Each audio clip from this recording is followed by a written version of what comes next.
Alrighty. Good morning, Trinidad and Tobago. Today, it is the 20th of May, the inaugural episode of Wake Up Call. Wake Up Call, indeed. We can get a drum roll? People in the studio, of course, you know myself, Kevin Marcus, Peter De Freitas, Philip Edward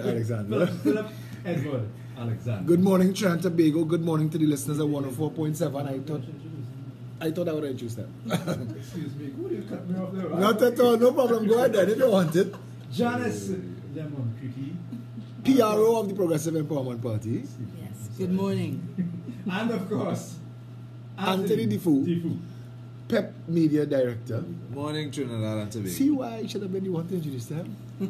Yeah, but look like you want to jump on. Our- I'll leave you. Our erstwhile producer, Kevin De Freitas, is up on Atom for a Sunday morning. This is our inaugural show.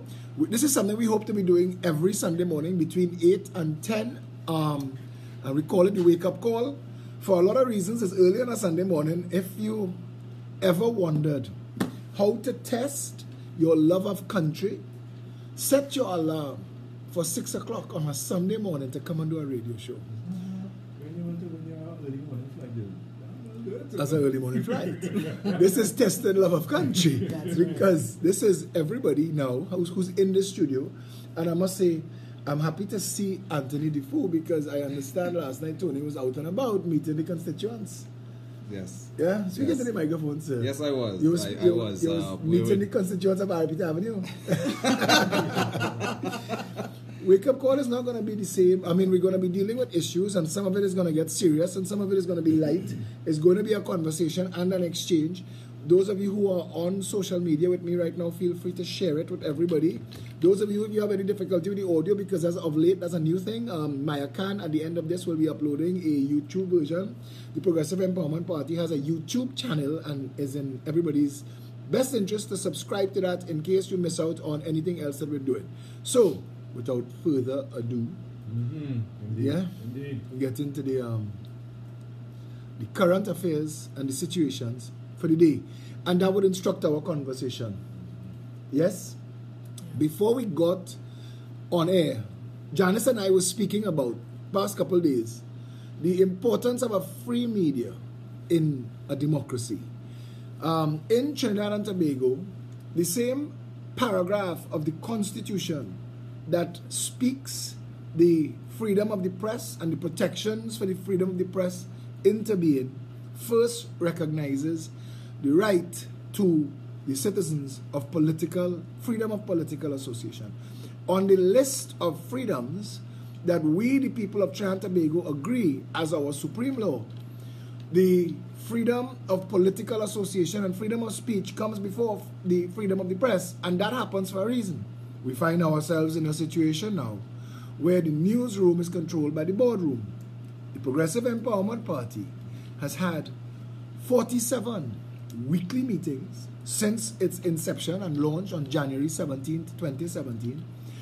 And it's had 16 or 17 public rallies, well attended, and not one of those things have made news. Not one of those meetings. We've sent video footage, pictures, write-ups. They've actually been media present. We always have a media table. We've had media present at some of the meetings, but still, nothing. CNC3 covered the Jericho Project, another organization of which I'm a part, feeding the homeless, December 2017. Christmas Day, Otto Carrington, and after the filming, because our people filmed Otto, filming us, and we never made the news. And the question that has to be asked is, to whose benefit is it to hide the Progressive Empowerment Party? Now, you can say maybe they just don't like other political parties, but that's not the case, because every rumor of a new political party gets front and center media coverage. Bastio Pandey's announcement that he and his daughter might be creating a new political vehicle, that got top of mind news. Rumors of the new packed party that came and went as quickly as they came, they got a lot of news and a lot of column inches. And we've survived it. We've survived this media blackout. We've used social media to our best efforts, to our best advantage. We are now called a social media giant. We have massive numbers in the millions. Our videos. We have Anthony, who's here with me. He's the head of Pep Media. He's also the host of the 411, and Janice, our PRO, hosts her own show, Frontline. And we get very good numbers, very good audiences. And to contrast and compare, last time I was watching the leader of the opposition having a live video that she was being presented something by the Global Organization of People of Indian Origin, GOPIO, and there were 16 people watching her. 16. And ours attracts in the thousands. So we know that the media blackout, for as damaging as it might have been in the start, we've survived it and we've moved on. We've been on interviews where those interviews for those stations have been some of their highest ratings. But it seems to be, and it brings me back to the original question, it seems to be in somebody's interest to silence the public's awareness of a real political alternative vehicle, the Progressive Empowerment Party. And Janice, as PRO, I'll turn this to you because you are the front line, literally, of the PEP and the media. What now, based on your experience, has been the exchange between you and the media? How do they justify this media blackout? Good morning again, Trinidad and Tobago. Well, I have been interacting with the relevant personnel at the various media houses. And, I would send them a lot of our articles and notices and media releases. And I would call and say, did you get it? And they would say, yes. And I would say, well, when do I expect that you will publish? And they would say, but I sent that to be published. And I go, well, I haven't seen it in the newspapers.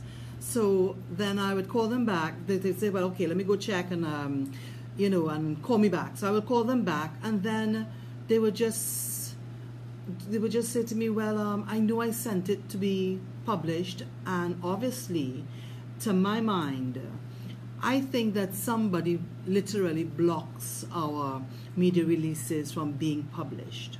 I have come to that conclusion. Also, right now, when I call certain editors, they don't take my phone calls. They stop taking my phone calls. So I've been told, well, you need to email your articles now. And I go, well, I do email them to the relevant editors, but we just don't seem to be able to get traction. So to me, it appears that we are being deliberately blocked. Because if that was not the case, we would get our media releases in the newspapers. Well, Janice, now we use live social media, so we're going to be manually turning this thing because I have the head of Pep Media here, Anthony Defoe, who is responsible, and I'm telling Trinidad and Tobago in front of him, he is responsible for organizing our camera crew and all the team to come and the building on that. We're building out that. We're acquiring equipment. We just got our own public address system donated. So we're getting somewhere just now. I mean, everything starts off, what is it, creep before you walk? Yes. So we're getting somewhere. But Tony, in your estimation, do you think that what has been done, this media blackout, do you think that is lawful? Do you think that is legal? The reality is the media houses have a license to broadcast. Correct. And that license belongs to the the people of Trinidad and Tobago, the citizenry of Trinidad and Tobago. The state acts on behalf of the people to ensure that the media does its job, and the Telecommunications Authority of Trinidad and Tobago has not weighed in on this at all. And I want to know, what is your opinion on this? Well, good morning, Trinidad and Tobago. Good morning, Peppers. Well, Philip, my thoughts on this is this. Because most of my life I've been in media. When I was abroad, came back here to Trinidad, also was in media, Hot 93, 947, 951. And let me tell you, in my mind, as far as how these organizations work, it's basically who's who you know, rub shoulder type environment. Because the entertainment industry on a whole has been majorly stifled, but that's another story for another day. But directly, they are doing something against the law because they are not standing by the freedom of speech. They are not putting the information for the public to see. And for me, I personally would like to create an environment where we do a march of sorts in front of, if it's the media houses themselves, in front of the parliament, in front of several different places, and make this a major point, because the mission at hand right now, as far as I see it, is that they're trying to stifle the population as far as being able to say whatever they want to. They've spoken, since we've been on social media with the blackout, you know, there's been lots of chatter of them trying to gain some level of control on social media. And again, that is basically to control what people are saying, and primarily, I believe, it's really to control what PEP is putting into the public space.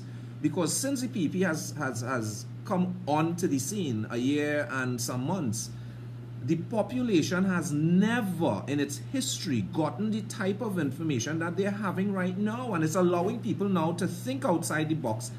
And again, with more information, you are able to make better decisions. So again, the motive, as far as I see it, is that the political body that be is in bed with media, and the whole game is control. They're controlling the level of information, what goes out to the public. So this way the public truly is not able to make a proper decision. And they do see PEP as a threat because, one, PEP is not aligning with their 1%ers or their financiers or wanting to cut any deals. They're talking all this garbage about we are going to split the votes. Listen. PNM has been there for how many administrations? UNC has been there for how many administrations? Everybody has had a chance. They say that they're educated. They have doctorates in front of their names, but yet we still are $3 trillion later not being able to show where this money has gone, because in reality we are supposed to have bloody satellites in space. I keep saying that we are supposed to have one of the biggest armies and military instruments in the Western Hemisphere, behind probably America, Canada, and Trinidad. Because one, we have major resources that needs to be protected. Two, we have been a narco state for just about our entire independence. And I mean, when you think about outfitting the Coast Guard with, man, look, these boats the Coast Guard have is like bloody pirogues with iron on it, yes. Right? Mm-hmm. You're telling me you're spending billions of dollars, buy a bloody brand new boat, buy one that's specifically outfitted for our purpose and use, something that can be even possibly multi-purpose, as far as it could be converted for Coast Guard type use and in protection of the border, as well as it could be converted into a military vehicle outright. But at the end of the day, if we look at the global environment, my point is that we cannot even protect ourselves from ourselves right now. You understand what I'm saying? So at the end of the day, the media is supposed to be putting the information out without discrimination, simply putting everything out there that is happening on the ground within government, within the public areas and sectors. So this way people can be up to speed as to exactly what is happening in Trinidad. But the thing is that we are creating a false environment visually. It's like a propaganda campaign to fool the people to think that we are so okay. Yes, the happiest people on earth. Yes, man, let me go jamming down the place. Carnival coming, let me wind down and grind down. And this is all that we are being bombarded with. And nobody, until Mr. Alexander came onto the scene, has been addressing any of the real issues that Trinidadians have to be dealing with. Because when you have people getting killed, robbed, raped, look at this woman in the foreigner, the Chinese girl or Japanese girl in the savannah. Asami. Tell me, calling for help, getting raped, and 9 men come and help the rapist? Come on, really?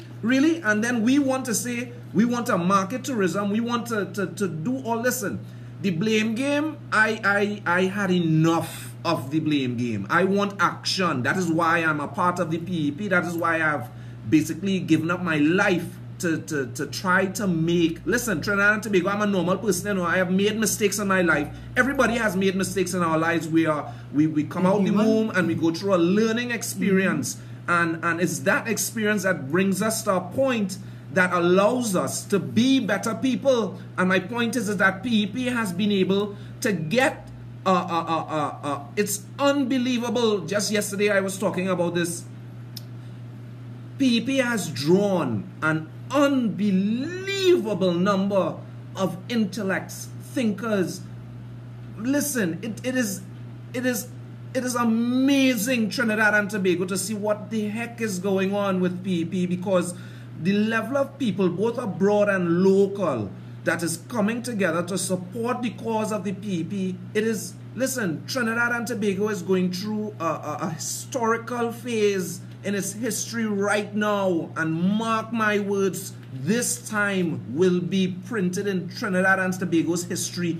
I am telling you, come 2020, you all would see something. This will be a different nation, and we are going to strive for first world status. Make sure every citizen is not left behind. We have to address everything across the board, and people are saying, oh, don't dismantle everything and start over. Reboot the republic. What is all you're talking about? It has to be done. Let us start as if we now get independence. Let us start and put things in place properly. Explain it to the people who have questions. Let's have the forums. Let's get the people together and let us all make a decision, man, in moving our country forward. Because at the end of the day, I sit down and watch on social media a man 60-something years in his life have to dead in front of that general hospital, and to this day nobody has been held accountable. And I mean, come now, man, Trinidad, when are we going to say enough is enough, man? We have the best nation on the bloody planet, and listen, I am goddamn happy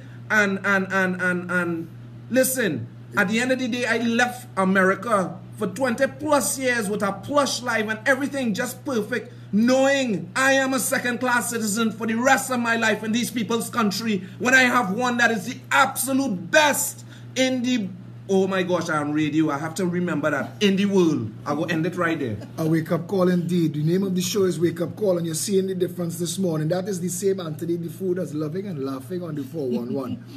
In the section of our Constitution, Part 1, Rights Enshrined, and I read this here quickly, it is hereby recognized and declared that in Trinidad and Tobago, they have existed and shall continue to exist without discrimination by reason of race, origin, color, religion, or sex, the following fundamental human rights and freedoms, namely, the right of the individual to life, liberty, security of the person, and enjoyment of property, and the right not to be deprived thereof except by due process of law.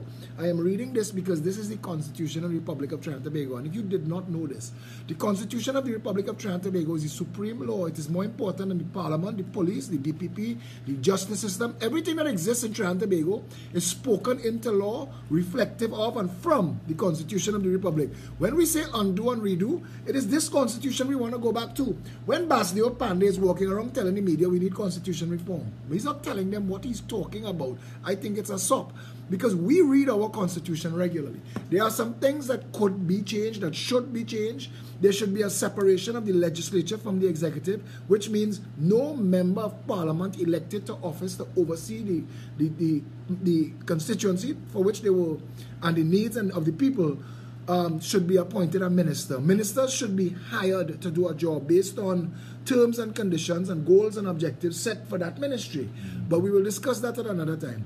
The right of the individual to equality before the law and the protection of the law.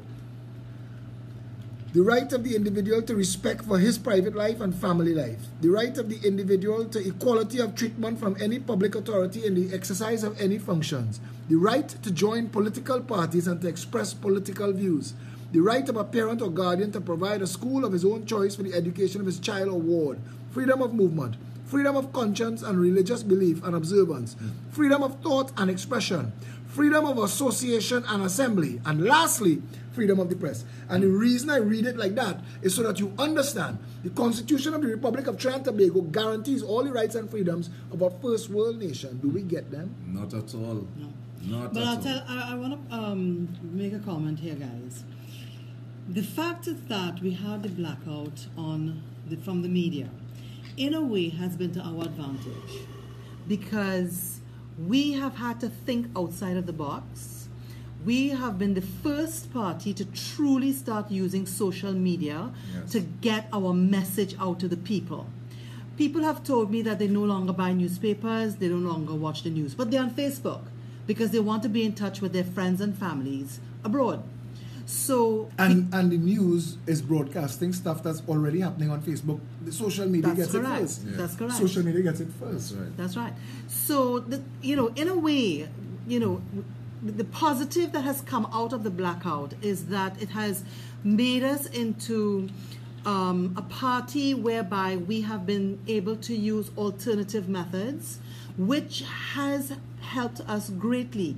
It's only now you see the other parties truly trying to use social media to get their message out. But the Progressive Empowerment Party has been the first to truly use social So media. they're playing catch up. Well, of course, yes. And our other initiatives as well to get our message out is also gaining ground. Yeah. And they now are Public looking to meetings, start. cottage meetings. Yeah. That's right. And Pep Radio. Pep Radio. I mean, Pep Radio you is don't a- have other parties doing things like that. And Pep Radio is part of our app on our phones. So you find that people now, anywhere, in any part of the world, once they have the Pep app on their phones, free to download. will be able to listen to Pep Radio as well as get notifications as to when we have something on social media. So in a way, it has really been to our benefit, the blockout from the social media, the media. I think that's true. I mean, the social media is the new frontier. That's and right. It is the new frontier for getting the word out. And I Yes. think that Tony has head of Pep Media. What are the plans? What else is coming besides Pep Radio? When we'll bring this media segment to a close, but what else is in the pipeline for Pep Media? What else is coming? Well, there's a lot that's coming, and really, the sky is the limit, basically, because we want to try to capture, well, obviously radio and possibly even television. And we do want to do a blitzkrieg, as they would call it, across the board, where the entire social media spectrum is concerned. But outside of that, even, we do want to challenge the conventional media houses, where, again, I am going to spearhead a possible campaign where we do marches and so on, highlighting freedom of speech, freedom of information being placed out into the public space by media. And we will have this campaign in front of every media house as well as the parliament. And we are going to talk about the Constitution that shows that it is law that this is what media has to do, and they cannot be in bed or affiliated or being dictated to by any government agency or government officials or even the 1%ers for that matter. Because at the end of the day, even though it may be owned by possible 1%ers or what have you, they themselves are infringing a law that they should be held accountable for. And at the end of the day, again, this is why we keep saying the country is broken and nothing is working. It's not to say the laws aren't there, it's just simply not being enforced, and everybody is pitching marble on both sides of the fence. So it's why no one is being accounted for. Look, you have an opposition. What are they saying? What are they talking about? What initiatives I mean, what is the purpose really? Well, and now that is a good segue to ask a question.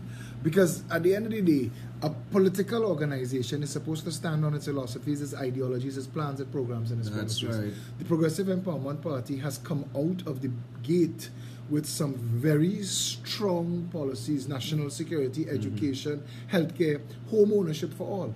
Things that, if you address the most basic of issues for the citizenry, you would find that a lot of the other problems that you think that you have to add to the list to address, because you address the cost of living and the ability to own a home, you find that you reduce things like crime down the road. That's You're able to right, come down that's and address right. crime, because crime is a function of of a failing nation. Right. The important message to put out to the public and the listening audience is this. And Kevin, we in a position to take calls today, or you want to do it in the second hour? One other thing, though, I would We can like to take it. mention. That's not a problem. When would you want to take calls? You said that first, right? All right. The other thing I want to mention as well is the fact that businesses can now advertise with the Progressive Empowerment Party in a whole new way of advertising, which if you don't get it on television or radio, then it can be done on social media, and that's something as well that we are working on. And it's a whole new concept of being able to advertise and get your message out there to your customers and to potential new customers as well. So we have been really doing a lot of thinking and a lot of brainstorming. No, but you're right. and- I mean, the video on the massive plastic bags, that Yes. video got 108,000 views. Yeah. Yeah. 108,000 views, that's like, what, 10% of the population? If you had an ad on that video, you would That's have right. you would have gotten some good eyeballs. That's Exactly. right. We've done videos that have done 500,000 views, 1 million views. So the public is responding. It is an international audience, the local, regional, correct. international audience. Yes. I think Janice is correct. We should put that in place. I mean, at the end of the day, there should be ways to monetize it. That's right. Yes, I agree. because that's what a lot of companies now are doing. When you look at Facebook, you see a video starts, and then all of a sudden it stops and it goes, an ad comes up and it goes, you can skip the ad if you want to. Yeah. Well, you But still have to watch it you for like still have- 10 seconds That's or right. so. Yeah. That's right. Who controls that? Who controls that? Is the social media platform or I the believe so. or the video owner? The That's social media platform. Social media Yeah. platform, Our- Facebook business. Our social media manager is Maya Khan. We have a YouTube channel, which is the more robust platform. Even though we are as big as we are on Facebook, the broadcast platform that is the more robust platform is YouTube. And our YouTube channel has a good following, and everyone should subscribe to that, because a lot of the shows that we do are broadcast on the YouTube channel in a higher quality. And if you don't get it on Facebook, and if you can't find it, they're all there in archives on the YouTube channel. Yeah. So I think that it might be a good time to switch gears here and start to really dig down and talk policy, because the people listening on the radio, they're saying, oh God, another political party. What separates you from the other political parties? And I like to listen to questions when people ask questions, to be guided by how people are thinking, where they're coming from. And the answer that I have arrived at is there's a difference between politics and governance. Politics in Trinidad and Tobago is a means to achieve an office. It is a means to creating support to win an election. But governance is the actual operation of the country.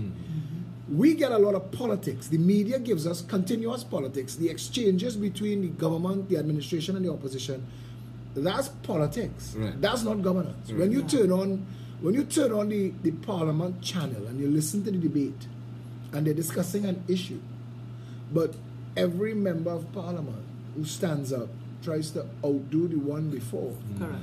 in Moveland and Olto, and I must cast scandalous aspersions against your name, and you must do it to Janice, and Janice must do it to Kevin, and the people looking on are being misguided, Yeah. because they're none the wiser after that whole exchange as to what was the purpose of the Parliament. Or What was the purpose of the topic that was being of the discussed. debate? Yes. What was that debate for? If you are debating a critical issue, and let's look at something, right? We say, and we've been told by many of the thinkers in society, that crime cannot be addressed until you clean up the police service. So we accept that. David West, as head of the Police Complaints Authority, said that the police service in Trinidad and Tobago is the largest gang in Trinidad and Tobago, which is a scathing indictment against The police. your main law enforcement. Yeah. There, besides the Police Complaints Authority, which is on the outside of the police service, there is the Police Complaints Division and the Professional Standards Bureau inside the police service.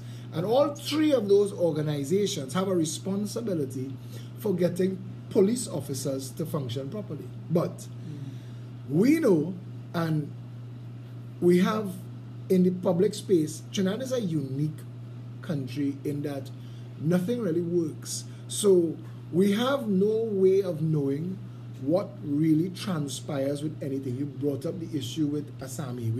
We got Asami, we knew she was murdered. They found her body Ash Wednesday, and then a couple months later we got snippets of the coroner's report. He said a left-hand man missing teeth is the man that killed the woman. And that sounds like a very close description, Kevin. They're hiding it. I think they know it is, but they're just hiding it. And I don't want to make, but exactly, and you see that the fact that you could make that point, and I don't want to make this the issue, but the fact that you could say that based on that information, Trinidadians get nothing to a close. $600 million worth of cocaine was found on Monas Island. Asami was a real ambassador. She loved this country. Yeah. But I was sticking up in there because every time I talk about that particular one, it's sad. Yeah. But I just want to talk about, I just want to bring this to a close. $600 million was found on Monas Island, and there were arrests were made, investigations, prosecutions, and at the end of the entire trial, some sufferers, and I want to use this term, from John Street in Cocorite and a couple other places around there, some real people that have nothing going for them. They have nothing between them, and I'm trying to make a point that you've held these people for $600 million worth of cocaine. These are the people who are in jail for the rest of their lives, but between them they're worth $600,000. And I don't know how you could tell a nation of thinking people that these people is like the $37 million in cocaine that was held in the airport recently. You held 2 security guards, 2 shop attendants, and a laborer. How they got $37 million worth of cocaine? Yeah. Is Scotia or RBC or Republic Bank or First Citizen or even Unit Trust, is there cocaine smuggling, financing going on in Trinidad and Tobago? How do you get $37 million worth of cocaine? Yeah. Yes. Somebody is on this, and the point I'm trying to make that makes Trinidad and Tobago so unique is, I could say this morning, the public could hear this. The people in positions of authority in the country could know that we know this, and there is no system in place that you or I, Janice, Kevin, could go to this morning and say, excuse me, you work for me. You're in a public job. Yes. This is your role. This is your responsibility. This is what you get paid the money at the end of the month for. What the hell is going on? Yes.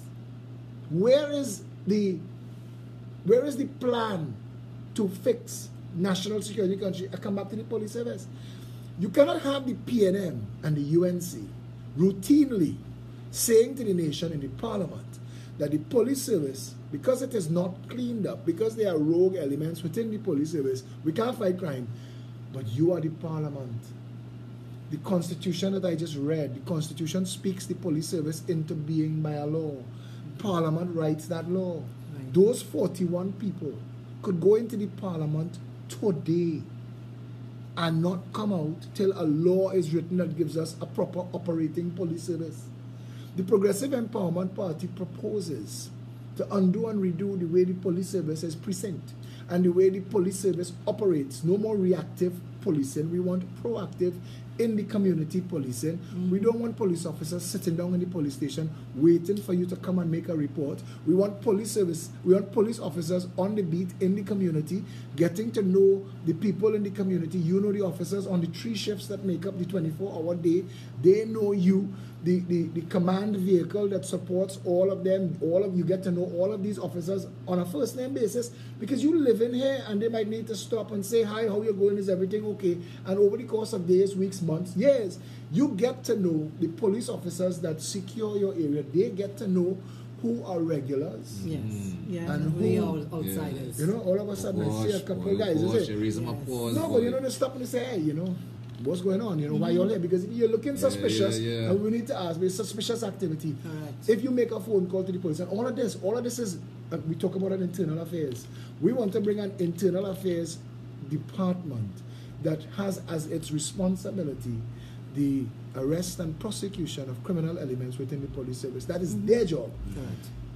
Why has neither the PNM nor the UNC spoken to this issue?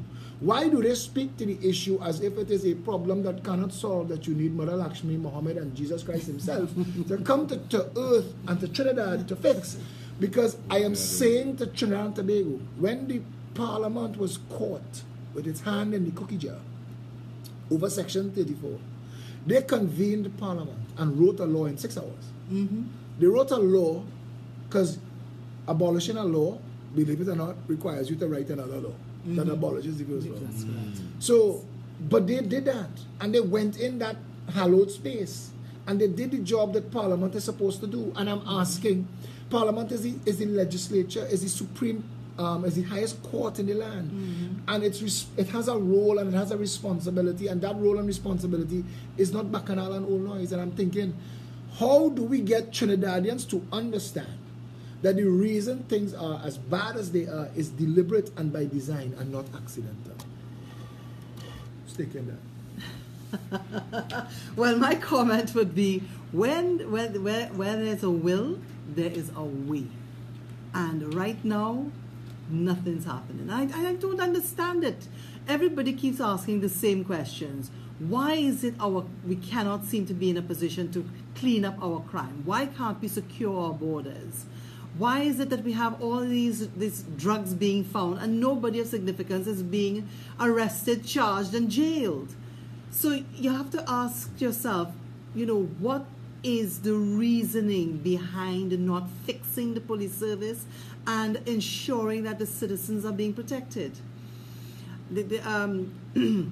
Just by the by, there's a friend of mine who's trying to organize some training sessions, and she is organizing for the sessions to take place in the East. And some people, when they heard, my goodness, I have to drive all the way to the East and come back down, and they're saying, you know what, I don't want to go because I don't know if anything is going to happen to me on my way or on my way back, on my way there and on my way back home if I live in the West. People are not going out as they used to before. They're staying home. They're afraid because they don't want when they go out to take a lime, their vehicle disappears, right? They're in the middle of some confrontation or something or the other. I need to add to that because Trinidad had developed a large hiking population.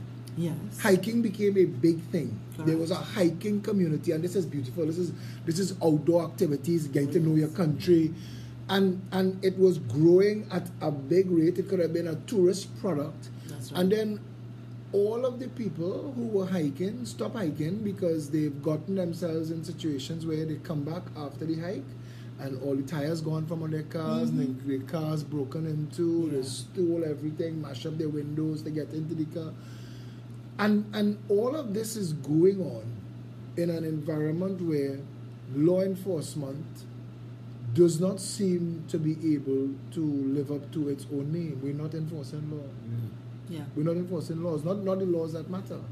The Parliament has a responsibility when the opposition asks the government about national security and crime. The people need to understand all 41 of them in that house has responsibility for law enforcement and crime.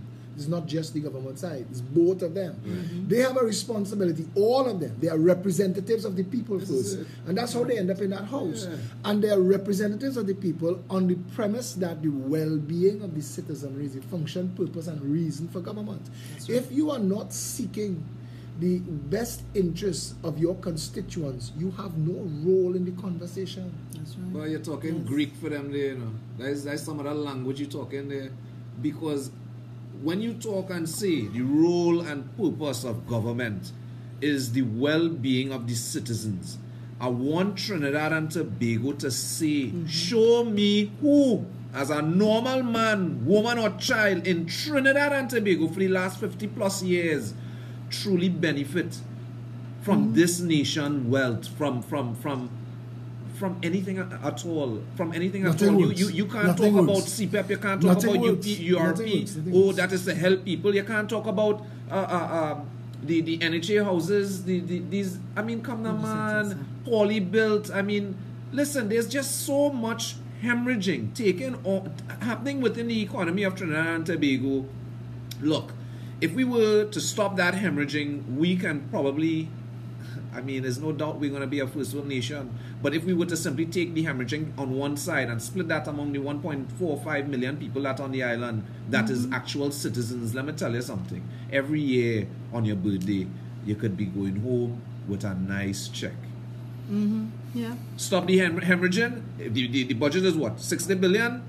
You know, and I want to say this. Let me ask you, wait, is it, what would you say? Is it about a 30 billion, 40 billion to actually run Trinidad and Tobago? It might even be less than that. It might even be less than that. And I just want to say this because somebody messaged me and say, the Mr. 411 character, the shades in the hat, now that you're talking serious, it's getting lost. So at least take off the shades because it's getting lost and they're not understanding that you play that character, Mr. 411. And I guess he got very serious into the wake-up call. So I just responding to that. That was sent in by our good friend. I know I was still having my wake-up face. They say they want to look into your eyes. So give them the opportunity to look into your eyes. But no, you just absolutely, you hit the nail on the head because last week Thursday I was in the same studio with Robert Amar. We do a show, Sense and Sensibility, on Thursdays at 11 o'clock, and he was reading the budget from the budget document. And in the budget document, he was trying to understand the $5 billion proposed to be spent on healthcare this year. Where's that money going? The budget is never in sufficient detail for you to know. So they sit so they stand up in the parliament and they say, just throwing numbers. They throw numbers. Yeah. Correct. And you're supposed to put that in your pipe and smoke it. Let us look. And you know what?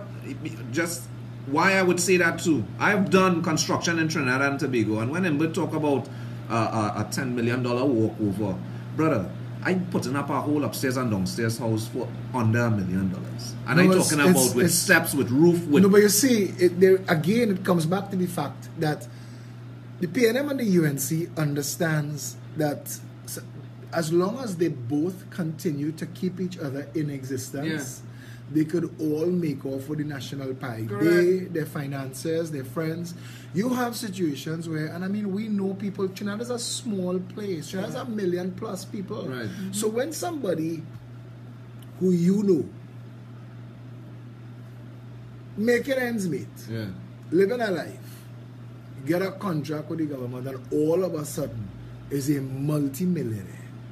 I'm not saying that there shouldn't be profits, but you cannot have a situation where state funds are used to pad quotations and costs, like you say. It is ridiculous. And there is nobody. If you wanted to pick up the phone, when earlier this week gone here, the people of Mount Lambert called me and one of the elders said to me, we've called police, EMA, MP, and media, and nobody's taken us on. Look at that. They've called police, media, MP, EMA, and nobody took them on. Right. So their last resort was to call me, and they called to make a complaint that last Saturday at 7 p.m. an industrial accident occurred at Carib Brewery, and a gas leak, noxious fumes, was released into the community. And the people found themselves in a situation of anxiety and panic. Yeah, they would be. Because they're breathing toxic fumes. Correct. And they don't know if they're safe. Right. And nobody said a word. No information. There was no media release. There was no urgent media release that it is safe. Don't worry. Ignore it. Nothing. Because, I mean, there are things that I know. Like when you smell gas in your stove, that gas, that smell is not part of the gas. That smell has actually been added so that you can smell in case of a leak. That is a fact. So if you smell something and it's in the environment, it doesn't necessarily mean it's harmful to your health. But you have a right to know, to be informed. And Carib Brewery, as a corporate identity, a corporate citizen in such a densely residential area, had a responsibility to send out a message via SMS. We have the technology in the world. When Gary Griffith was Minister of National Security, we were dealing with a company based in, I think it was, I can't remember now, but I think it's Serbia. You send the message to them and they do the broadcast to Trinidad from Serbia. Wow.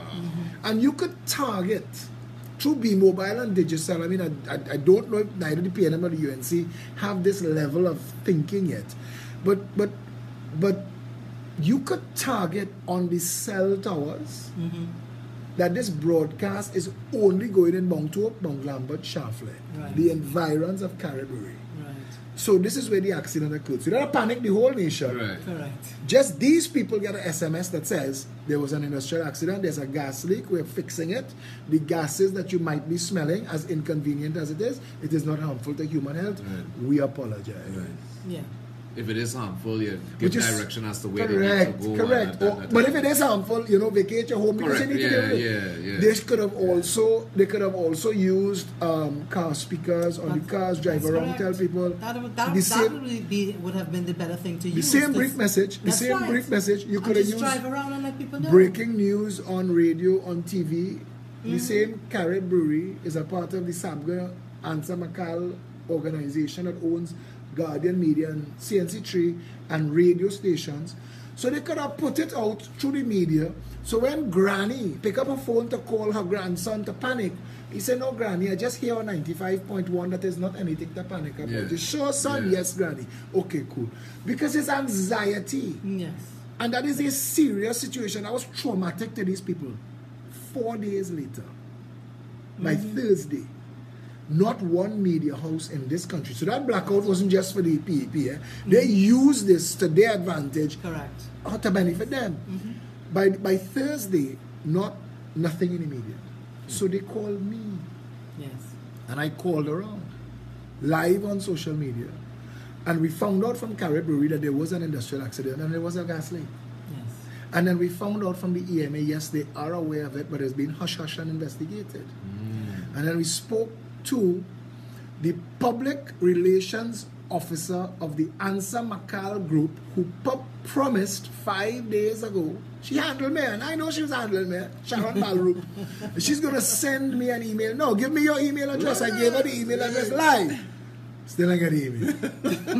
I'll email her along, boys. Typing is serious typing A there, boy. snail delivering that email. But listen, but I'm in this game too long. And That's right. the purpose of that video was to expose Carib Yeah. and expose the media houses, because up till now, TV6, CNC3, Guardian, Express, Newsday, none of them have covered a noxious gas leak. 9 people, my investigation, I ended up speaking to people in the emergency response because I following up the story at all angles. 9 people were rushed to hospital. So it was serious enough Right. to involve rushing 9 people, 3 of whom were Carib employees. And my point is, and Carib, that Thursday, the next day, put out a flyer in everybody's mailbox, inviting them to come to a meeting at Carib. The community have a community center, but come to Carib. Now when you come to Carib, you have to show them your ID and turn in your phone. Russia, China, we're in a dictatorship. Because they don't want nobody to be able to say that Carib say it, because what Carib is worried about, and I know this, what Carib is worried about is strict liability. Yeah. Yes. Carib is worried about that they may be financially liable Correct. to that entire community. And everybody in that community should have been able to seek medical care and have that paid for by Carib. Right.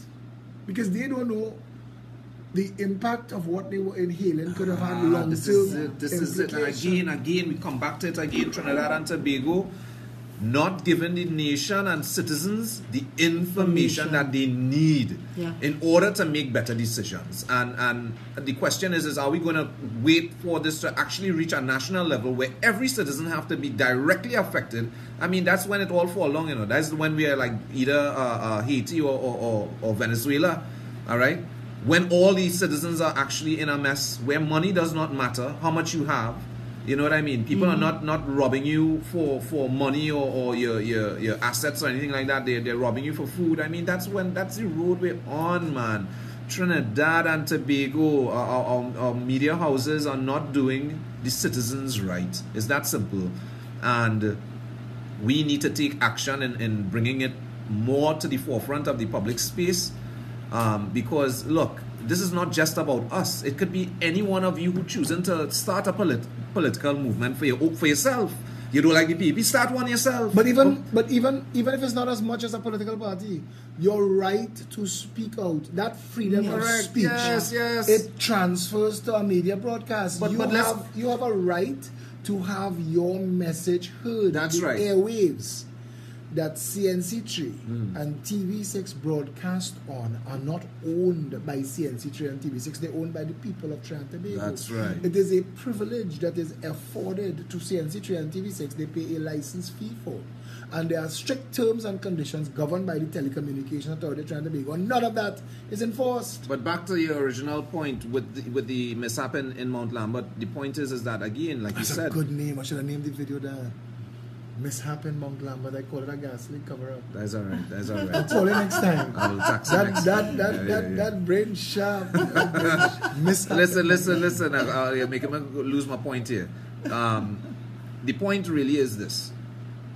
This is something that happened within the community, and there was no news coverage. There was no information putting out by any government agency, whether it be the EMA, whether it be Ministry of Health, or wherever or whomever, letting the citizens know whether they were at risk, giving them levels of information that will, again, allow them to make better decisions. Trinidad, I mean, this is a no-brainer, man, and we are not saying that we have the answers to everything, because this wasn't one man's idea. It's a think tank, and more people that come on board supporting the cause of the PEP, trying to bring the nation to a first world status, trying to revamp all the laws where people can actually have, as a citizenry, accountability and transparency, and where everything works, man. This is not rocket science, Trinidad and Tobago, and we cannot be putting ourselves constantly, every day almost, of our lives at risk for things that can be addressed and can allow us some level of sanity, man. Indeed. Janice, Yes. that issue with Carib Brewery and Mount Lambert, though, I mean, if you read the story of Bhopal, India, with Carbide, Union Carbide, back in the, I think it was the 80s or the early 90s, where there was a gas leak and many thousands of people died and many hundreds of thousands were permanently injured. That's This right. is not the issue that I hope to raise, but the point I'm trying to make is, shouldn't the media be held responsible for that blackout of such a critical piece of information, a critical piece of news? Shouldn't there be an investigation? How do you manage the entire national news spectrum and squash a story? Who has that power? That's right. And why should they have that power? Ah, boy, you hit the nail on the head there. So again, we come back to it. Why is it there's nobody that we can go to as citizens to have these things addressed? There is the Progressive Empowerment Party. There you go. Our PRO tells us, don't say PEP, say Progressive Empowerment Parties, so people know what we're talking about. And at the end of the conversation, Tony, Janice, people need to understand that all that we're speaking about here, press, parliament, police, everything, comes from them. The power is theirs. The power is still, while we've still not yet allowed them to interfere with the Constitution, but they're getting dangerously close.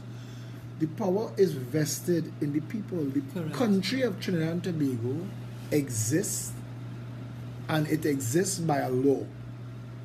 For any country to exist, there has to be a document that calls it into being. Right. Our document is the Constitution of the Republic of Trinidad and Tobago, and that document is the law that we all agree makes Trinidad and Tobago a country. And from that law, everything else goes forward. Right. And the fact that we have a country that still is a democracy and a republic, which is a nation ruled by law, the people of Trinidad and Tobago need to wake up to their responsibility, because if the people... No, hold on. Doesn't Doesn't the area pull up selector. have a representative? Terence Dial Singh, the Minister of Health. So, But there up was to not now- even, there wasn't even a release from the Ministry of Health. And the Member of Parliament is the Minister of Health. Well, and he... So confusing, that's how up I to was. now- Imagine that, eh? Up to now, Nothing. I have not seen anything. Not a word. Where Not a word. the representative. Now you see, this is important, Trinidad and Tobago. you have a representative who was elected by you to serve you, to seek your interests in this matter. But where was he? Where was he? Today, if, as a representative, he should have called for an investigation. He should have been in touch with Carib. He should have made sure that a press release was sent out informing the public of what the true situation was.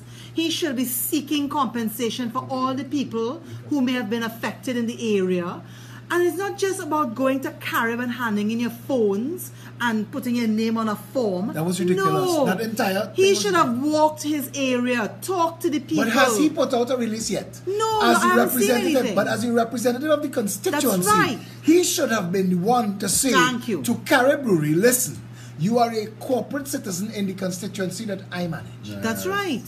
And that the This citizens, is the what he's being residents, paid to do by and the nothing, people. and nothing. Nothing. So, but then the last election, the choice was him or Ian Alleyne. Right. And the reality of the situation is it comes down what the people with power and money in this country has done is that they've taken the power of the parliament and made it into a circus. Right. So you put theatre acts. Right. You put people who are incapable of functioning at the level that you and I are speaking about, that should be the level that they are operating at, and you put them in there, and when the people are inundated with theatre and circus and stunting for all the time, they will get fed up of the same parliament. The people will say, you know what, all politicians is the same. That's but right. But that's not the case. But that is not the truth. That's And not if the you, case. and I use the analogy of a personal relationship, and I hope you don't take it wrong, Tony. I know you're going through your own thing. But if you break up with somebody, that don't mean you have to go back to the person you was with before this person. There are a whole 7 billion people on the planet. Meet somebody new. If you fire Tony, let me put you on the spot. If you fire, this is a country that fired the PNM to hire the NAR, hire the NAR to hire the PNM, fire the PNM to hire the UNC, fire the UNC to hire the PNM, fire the PNM to hire the UNC, we just fired the UNC again to hire the PNM. Tony, that is like, if I break up with my girlfriend today, no, I don't have a girlfriend, I'm making an analogy, but if I break up with my girlfriend today, I have to go back to the last girlfriend I had. I can't find a new one. Why Trinidadians are pigeonholing themselves and painting themselves into a corner? How you take off the glasses? Glasses off. Catch him. Glasses off. Cry for them, Tony. Tell them. I'm going to leave it alone. He's a wicked fella trying to blow me up. Alright, I'll let you know it is now 9 o'clock and you are listening, of course, to Wake Up Call. Wake Up Call right here, of course, on 104.7. This is the PEP show. Wake Up Call on a Sunday morning. Boss Philip Alexander, Janice Leamon Cricky. I said Janice. No, but let me tell you, I remember. I used to do that. I remember Tony getting buff in Bamaral for pronouncing the name wrong. What? And she nearly I pulled out can't a whip from it too, you know. What's the Janice Leamon Cricky? You know it now by heart. You know John Peter Marcus, Kevin the Freitas, all them names they bring. You know, that's thinking. We're laughing and we're joking because we're going to make like this a Sunday morning, and at the end of the day, I really can't believe that my last day off is now politics too. But the truth of the matter is, we want all of this work that we do as a Progressive Empowerment Party. While we would like your vote, this is not our main objective. Our main objective is to inform, educate, and empower. If the other political organizations in the country, and they are seeing that the people are no longer foolish, that the people are not accepting nonsense, we're looking at political parties being formed without substance, vapor, vacuous, to quote Morgan Job, inane and intellectually bankrupt, coming to you with the same stunting foolishness, bad talk this one, bad talk that one, make memes, make jokes. Trinidadians beyond that now. Yeah. We want to know, how will you fix this country for me? How? What do you propose to do?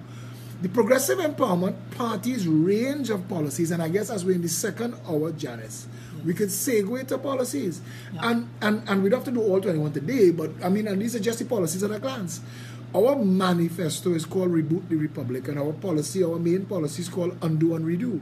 And to bring it back to the issue of the police service, even though next week we will have Richard Blaze, one of our co-minister, national security advisors, and possibly Dilwood Bradford, deputy political leader, who is the senior national security advisor. He's forward-based in South Korea for the United States Army, top secret clearance. The man is brilliant in what he does, and we have a tag team there, a brilliant tag team of security advisors that will deliver.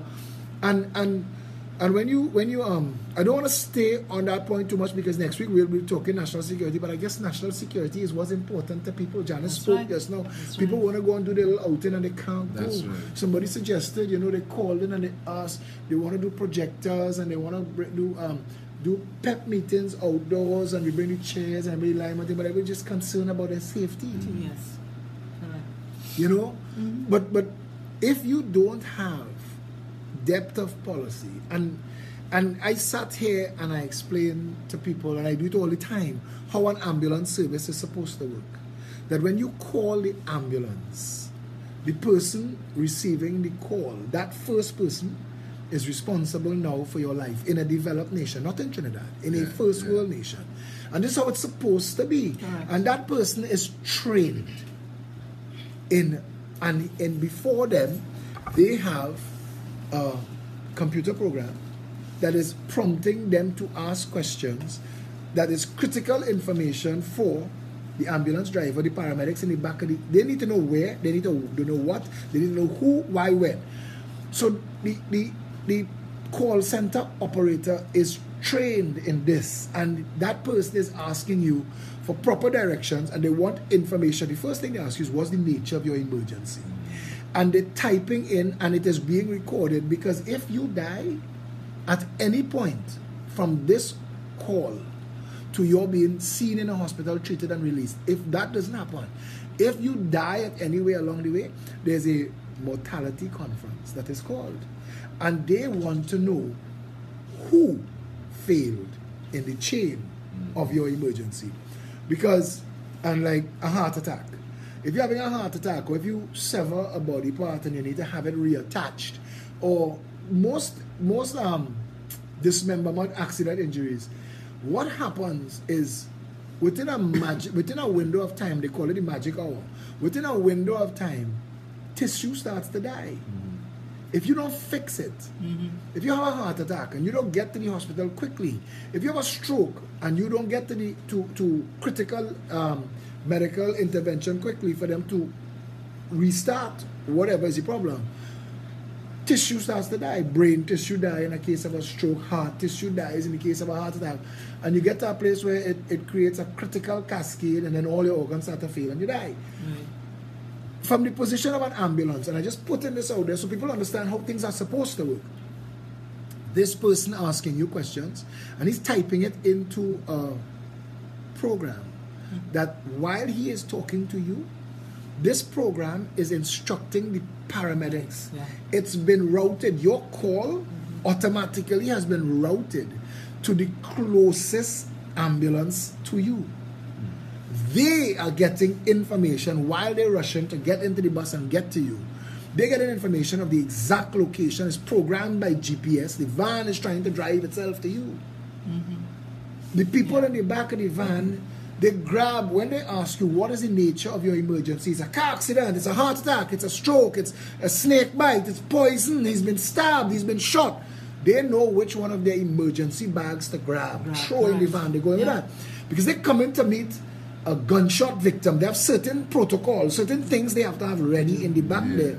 The moment they meet you and they engage you, because for the call center operator that you're speaking to is responsible for you until the paramedic has custody of you. And the moment the paramedic has custody of you, that call links the paramedic to the emergency room in the closest hospital. So now the call center operator hands over, it's like a relay.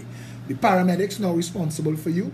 The guys and girls in the back Their job is to stabilize you quickly, because that's their role. Stabilize and transport. They don't treat, they stabilize and transport in the quickest amount of time. In New York City right now, the mayor of New York City is getting real pressure because the ambulance service is routinely taking longer than 4 minutes to get to the victim, and to them that is too long. Definitely. 4 minutes is too long. We in a country that hours pass. 4 hours is not Hours 4 pass. minutes. Hours pass.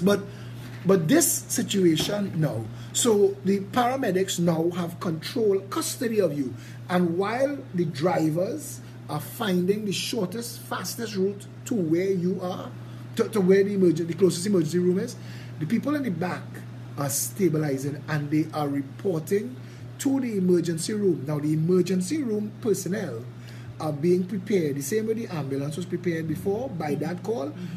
They're being prepared with critical information on your blood pressure, heart rate, pulse, any other information that they could give, what they've administered, what they've done, so that by the time the ambulance pulls up at the emergency room, the team that is coming to meet that ambulance is the best team for trauma or for shock or for stroke or for heart attack, because they're all trained in everything, but there are people who better than other people in other things. And we know that so and so happening, and you meet that at the door. Right. They start treating you from the moment wheels touch the ground, your stretcher. And they now have custody of you. The handover requires the paramedic to follow them into the emergency room, giving them all the information he has, and sign over a written copy to the emergency room. The emergency room now has custody of you. This is, you've made a call that you're having an emergency. The call center operator had custody of you. The paramedics had custody of you. Now the emergency room personnel has custody of you. You are in an emergency room in a hospital, but it is separate and apart from the hospital. They could either treat you and release you, because it wasn't life-threatening, and they could treat you and send you home, or they could treat you and ward you. And if they treat you to ward you, there's another procedure to hand you over to the main hospital. Right. Emergency room is different. Yeah. They hand you over to the main hospital, and then the main hospital is responsible for you. If at any point you have a problem, you sue the hospital or you die, there is a way to track everything that happened from the time you made that phone call to the end of whatever their interaction was with you. Right. We have nothing like that. Well, let me give you my experience. I went to St. James Health Center when I had my acid reflux, and not realizing that I had suffered a small heart attack, and that my cholesterol, my sugar, and my pressure was skyrocketing. And the doctor who was on call there that morning, because like about 2 o'clock in the morning I went there, and he said to me, well, look, I can't ward you here. I have to send you to the general hospital. So they put out a call for an ambulance. I said, but why are you sending me to general? I said, I don't want to die. I can't afford to die now. He says, no, well, we don't have the equipment here to do the analysis of their blood and so on. I said, well, so he did put through the request for an ambulance, and they came back and said, well, we can't do nothing for you until an hour, because no ambulance available for another hour. I said, an hour? I said, here what? If you want, I can walk. My husband is here. Let him just drive me to West Shore, because I am not going to the slaughterhouse. I am sorry. Because after hearing about one of our members whose mother died in a chair in San Fernando Hospital, I said, I'm not going there. So eventually I ended up in West Shore. I said, let the medical insurance deal with it, right? But we really do have a really sad situation going on in this country with hospital care, and people not being able to get proper facilities in terms of a bed. I mean, I've been hearing stories upon stories of situations. There was a woman who was on Facebook the other day where she was cussing the personnel in the hospital because her relative was not being attended to. They gave a statement saying that the person was not in a critical condition, so they were just being left there unattended. And this is so unacceptable. Trinidad has had too much money pass through this country to have a hospital, a general hospital. You have San Fernando Hospital as well. You have Mount Hope, and you have the Tobago Hospital. You have 4 major hospitals where you can't even get medication. Do you believe that we get anything like the kind of service we should have for the $14 million we spend per day on healthcare? That is the next thing. So much money we are pumping, is being allocated. So you have to ask yourself the question, where did money go in? You can't even get drugs. They tell you walk with food for your family to eat, right? You have to walk with bedding. When I was at West Shore, I was given one of the gowns to wear. My family brought clothes because they didn't know what to expect.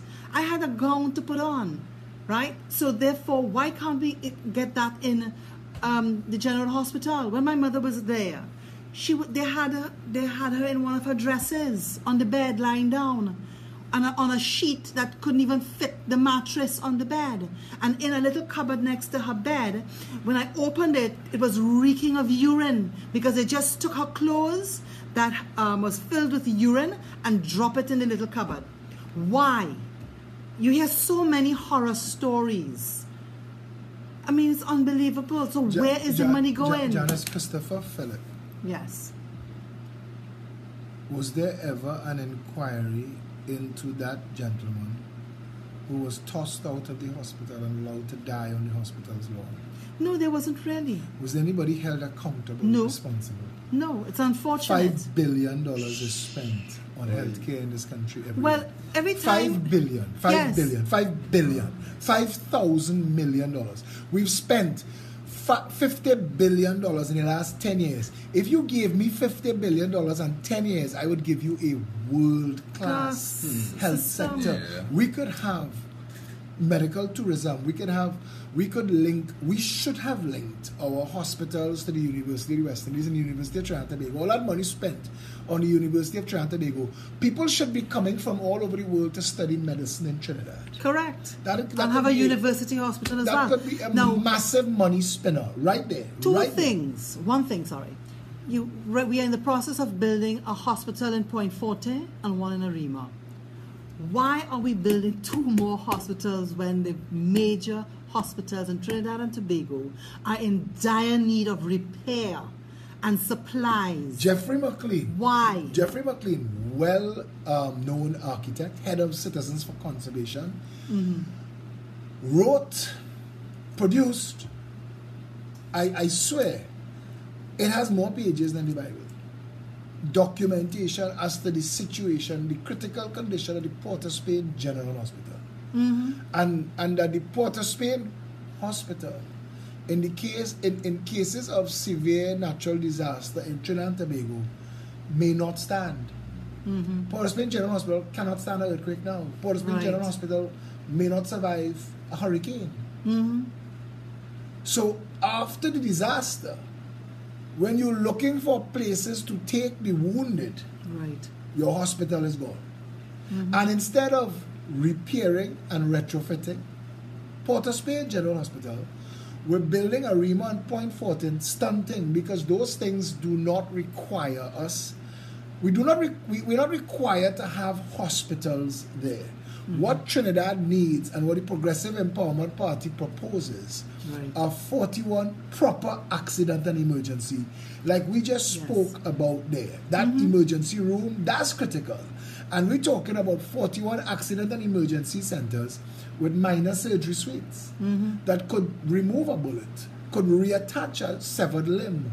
It could put in cases of massive bone fracture and break, could put in the pins and rods required to stabilize. It could suture and stabilize you to the point where they could put you in a road ambulance or an air ambulance and get you, if you need to have a longer stay, and get you to hospital. They could do that.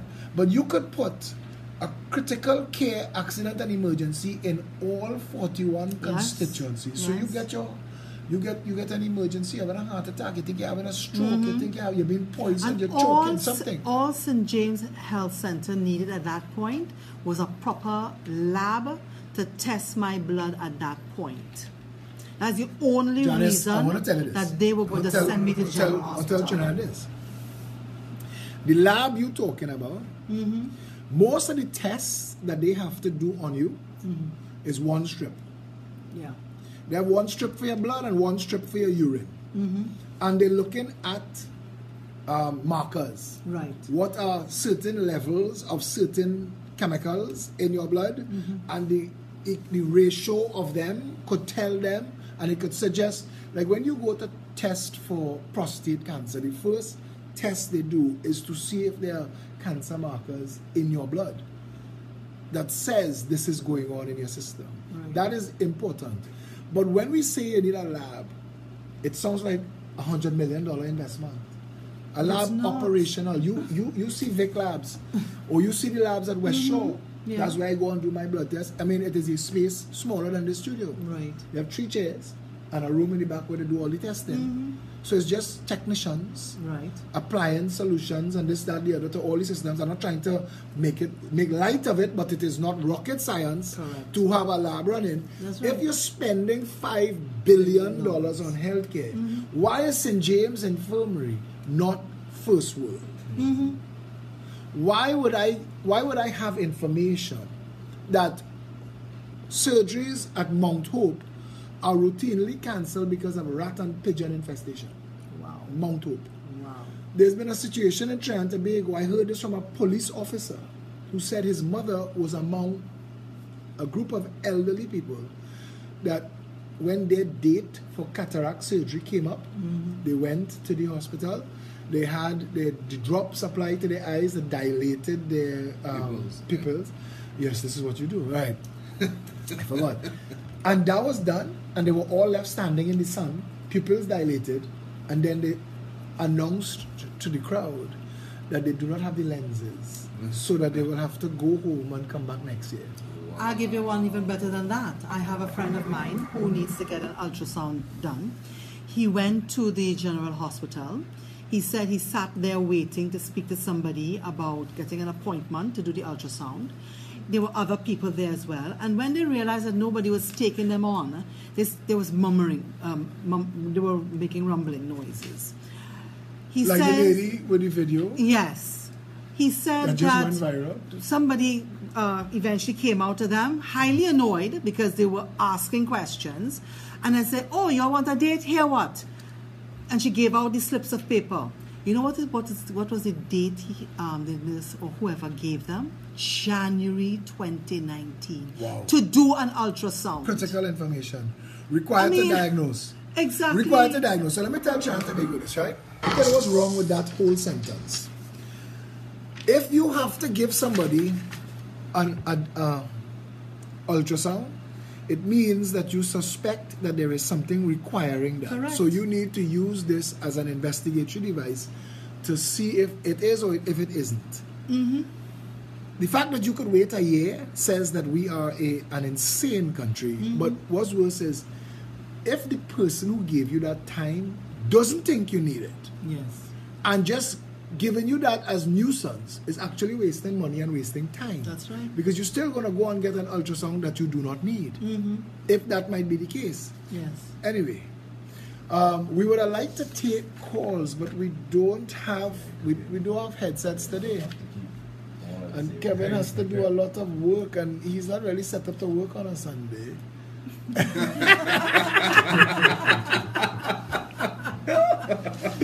could try. Kevin, Marcus, Peter, the operators. That's right. What are the numbers for them to call? We are going to try, folks, because Kevin is a very talented guy, and we are going to try to take calls. 628-9595, 628-3131. You could text on 682-2110. We will read that in. You could WhatsApp me on 682-2110. So let me give you the numbers again. We have another one.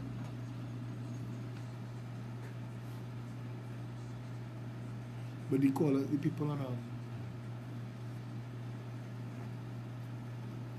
Alright, so I played the drops and all people. You know the numbers you can call if you would like to ask the PEP. That was quick. Let's see what. There we go. Hello.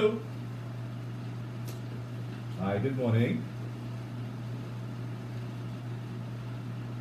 Yeah, it's an interesting conversation, yeah.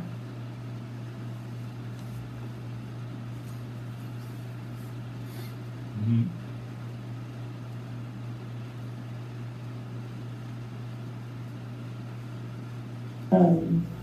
There are a lot of problems concerning patients can't see, they don't even have calls to address, people that are coming into the clinic. And get to understand that it is not just the Ministry of Health, but the way how the system is set up in different regions, it's more or less sort of a privatized. You can correct me if I'm wrong, but could you just enlighten me how this could be? And the ministry sometimes when they send the wages, etc. Yeah, sometimes it doesn't even get to the staff.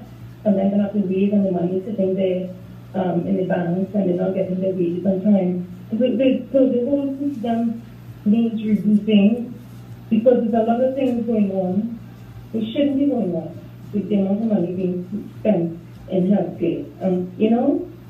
So people are facing a lot of problems. I mean in Southland.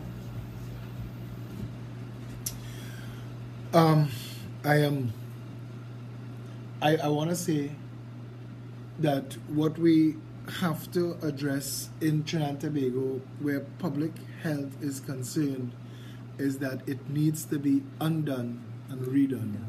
Yes. We have policies that include a proper national medical insurance plan. And I want you to understand that the most expensive medical coverage that you could buy, $2,500 a year. That's blue chip coverage. As if they can't treat you in Trinidad, they could fly you to the States. And that's what the big executives get. And if we were to just say, you know what, we would privatize, if that was what the government decided to do, to privatize the public health and insure the people and insist so that the government's responsibility would be to make sure that public health is at the highest level and to make sure that everybody had access. If you had to insure everybody in Trinidad and Tobago at $2,500 a year, it would be less because you're insuring 1 million plus people at one time. Mm-hmm. That's 50% of what we spend now on healthcare. Yeah. That's 50%. So where's our money going? The hospitals that we're building now, we're not building them from our funds. Those are loans that generations to come have to pay. Like the Cuba Hospital, what they call the Children's Hospital. Right. The Chinese built that. We owe the Chinese billions of dollars for a hospital that shouldn't be worth $100 million.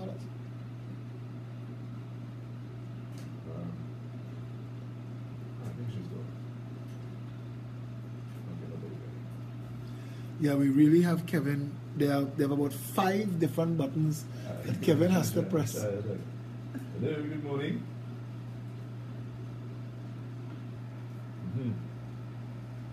I'm hearing you. You see this sample I know earlier? I just wonder something more really good into this hospital. But I see people just, the nurses, the doctors, everybody just coming to do a job and go back home. They don't care about people, They don't want people, You know, I'm going to say, I talked to this, Joel, I talked to you who love dogs. Is that people love turtles? Is that people love birds? But you know that people don't even like people. Are they doctors, Where am I? Are we going to go up like Kevin? I'm hearing you. Some people, when you hear the guy in the hospital, the doctor will say, just mark up something in the paper and give them the certificate. These are the times we live in. This is a very serious time with people, Look at we pay health charge, but we have to line up in casualty here for days in casualty waiting to see a doctor. Nobody has seen about we win billions of dollars that these people collecting from the health charge. I don't know the minister taking that and I really don't know what to say. Boy, this place getting the worst with the minister than them, boy. It's the worst boy getting money. I hear you. They will see. All right, Mondays, thank you very much there for that. To me, I think it's just getting worse and worse as the years go by. It's just getting worse. Because if you let the PNM fail, and you fire the PNM and you bring the UNC, and you let the UNC fail, and you bring back the same PNM that failed before. What is the motivation to them to succeed? If they know that the worst that could happen to them is that they have to sit down in opposition and draw opposition salary for 5 years and wait their turn to feed again. I mean, this is sweet That's life. what's going on. But this is sweet life. Yeah. That is why they're in fear of the PEP, the Progressive Empowerment Party, because we are not aligned with anyone. We are not. We are not having any financiers, and we're not part of the game that they're playing, and is why they have to insist the people don't know about us. This is why they unleash hell. That's right. This is why they need to assassinate characters and threaten lives and defame people. This is why we have to be fighting for our right to speak out in court. I mean, it is insane what has been allowed to happen to one of the most blessed nations on earth is an actual crime in itself. Trinidad and Tobago should be, if not the richest, one of the richest countries in the world. If oil and gas alone made us the third wealthiest nation. Could you imagine if we had treated shipping seriously the way Dubai and Singapore treat shipping seriously? Dubai money didn't come from oil and gas. Dubai's money came from shipping. The world have it wrong. A lot of people have it wrong. Dubai is a shipping company, and shipping is massive money. Long after oil and gas is gone, no matter what it takes to power the ships and shipping will be important to the world. Trinidad, Panama Canal. and Trinidad is located in spitting distance of the Panama Canal, perfectly between North, Central, and South America. Correct. Between Brazil, Canada, and the United States of America. And Trinidad and Tobago, because it is outside of the hurricane belt, we don't run the risk of having our critical infrastructure damaged during the hurricane season. So even if it's not just for the ships, your actual cranes and ports and things don't get damaged. Look what happened to Dominica, wiped out. Yes. A proper hurricane can damage just about anything. So, but Trinidad is outside of that hurricane belt, and it allows for us. Our port loses $1 billion a year. We don't talk about that, but a port is not supposed to lose money, especially a port in a place like Trinidad and Tobago. Our port. Well, again, No, but it's- If you it get doesn't but Janice, work. we It got does the just shipping. not work. drugs and guns coming in the country, our port will be successful. Kevin, a proper port, 5-10 times the size of what's going on in the port of Port of Spain. And the port of Port of Spain should no longer be in Port of Spain. That's right. They should have moved that a long time ago, because 90% of the containers and the shipping coming off of those ships passes through Port of Spain to go to the east, central, and south of Trinidad and Tobago. Causes a So lot just of traffic. causing traffic for no reason. Yes. So it would have been a logical, sensible thing to do, to move the port and build a proper port that you could have engaged in international transshipping, shipping turnaround, Correct. shipping cruise. I tell people that ships sail for years. They don't stop. It's constant. They fill up the gas and they check the oil and they bring supplies onto the ship. Yeah. But the ship they build a ship to Just to sail sail. Yeah. until it dies. It's a ship, they say a ship in harbor is safe, but that's not what ships are for. Right?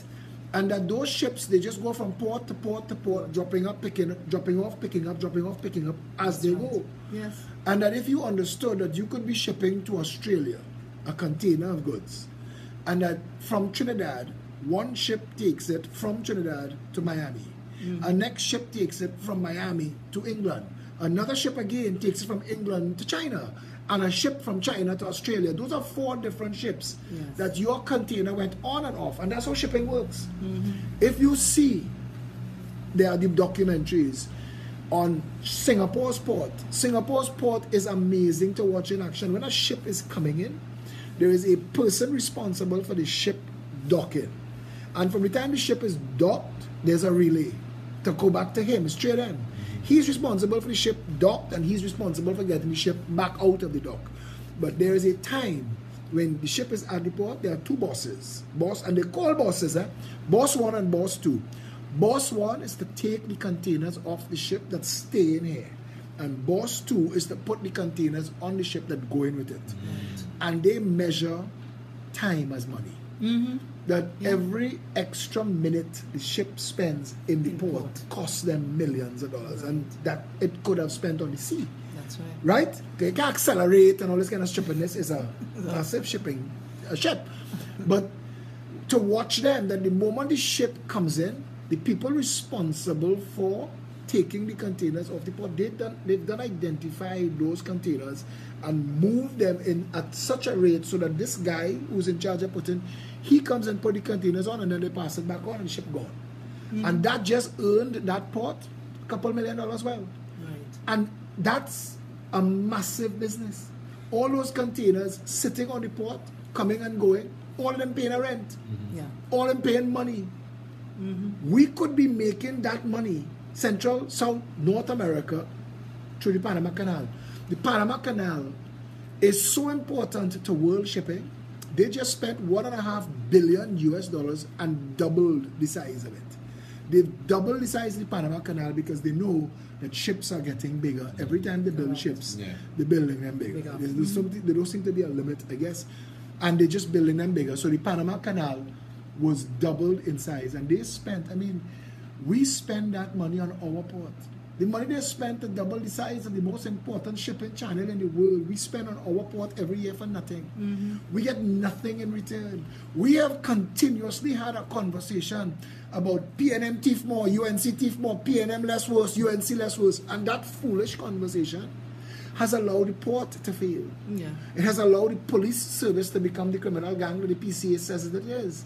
It's allowed the country and the cost of living to get so ridiculous. That gap is so far now that the average minimum wage earner in this country is at best a wage earning slave. Yes. They could never own anything in this country. They could never be a shareholder or a stakeholder in their country. Yes. And if you cannot, if the economy is set up, and if you read our constitution, this flies in the face of the constitution. If your economy is set up that your people can never own a home, you're in crisis. Your nation is in crisis. We have over 700,000 people in this country living at or below the poverty line, and the poverty line is $10 US a day. And if you try to spend $60, if you try to spend that to live, to pay your rent, your grocery bill, anything to do with your children and school, we shame and blame people in Trinidad and Tobago. I listen to the way people talk about squatters. And I'm not defending squatting, but I'm saying squatting is a symptom of failed government. Yes. Government has a responsibility to ensure, if you look at education and social development and legal affairs, how they linked. Education, social development, legal affairs are linked by a pregnancy. A child is born. When a child is born, legal affairs gives that child a legal identity as a birth certificate. That birth certificate, through social development, acknowledges that a new citizen has arrived. The Ministry of Education should get a copy of that birth certificate to say, at the age of 5 years old, this citizen will be in your system. We don't have that. No, we don't. We don't have anything like a proper functioning country. Nothing works. Everything is by VAPs. You get through, that's it. Your GT. Your GT. I mean, it's stupidness. Hey boy, people celebrate. I only take 4 hours in licensing office for something that should take you 15 minutes online. It is ridiculous. It is ridiculous. To have our people, if you open the lines, they want to call in and cuss that lady. And I am apologizing to the listeners. I don't think we're going to be able to take more calls because we're going to sprain Kevin's wrist. But next week, we will have our headsets and we will be able to properly take your calls, and we will in the second hour. So we apologize. If you want, you could text us 682-2110 and we will read your messages on air. It is a tragedy of epic proportions that woman had to make that video. She had reached to the point where she didn't care if you lock her up. Correct. But look at that. She didn't care if you jail her. It was a kid. Her hand was broken. Listen now. Sitting down, doctors passing Tony. up and down. What? This is why she went to the back, because she went to the back to show that Tony. all the doctors, all the nurses, everybody laughing, hallygagging, and cat. And this time you have a citizen out there in pain, no painkiller, an arm broken. I mean, really and truly, and we supposed to say that, okay? We supposed to say we going on another day and we'll just see how it goes. We'll just wing it. I mean, our caretaker for Port of Spain North St. Anne's, Limmer McLeod Wilkinson, yes, called me from Mount Hope to say, Philip, I didn't want to disturb you, but one of my kids has a broken arm, and I'm sitting in Mount Hope 10 hours now. 10 hours. If that child's bone had become ruined, if it couldn't be repaired because of the length of time, the hospital would have been liable. That's right. And you'd go to court and you'd say, okay, pay money. It's not enough for the state to pay that money. Whoever was the CEO of that regional health authority, that should come out of their money personally. They should be, and you should be fired. Mm-hmm. You should be fired for that. correct. I agree. Well, someone texted us their story, and she talks about her brother who had a certain condition, and the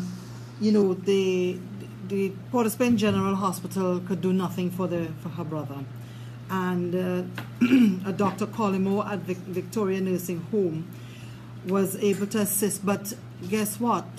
Her father was in a group that did that ran a susu, and because of that, he was able to get the funds to do the operation to save her brother's life. And then 5 years ago, the same brother was diagnosed with a brain tumor, and of course, public sector can't assist the brother, and the brother is now is spending a lot of money, thousands of dollars, at a private institution to save his life. Now, that's not right. The billions of dollars that are being spent. Of his money. That's right. But That's taxpayers' money. But that's the point. People don't understand that the money that they pay into taxes, the reason taxes exist is you're supposed to get something back. Correct. I pay these taxes so that you fix my roads. I pay these taxes so you secure me. I pay these taxes so you provide healthcare. I pay these taxes so that there's a fire service or an ambulance in case of an emergency. Correct. That's what I pay these taxes for. Yes. The United States of America exists because of a failure to give representation for taxation. Right. Yeah.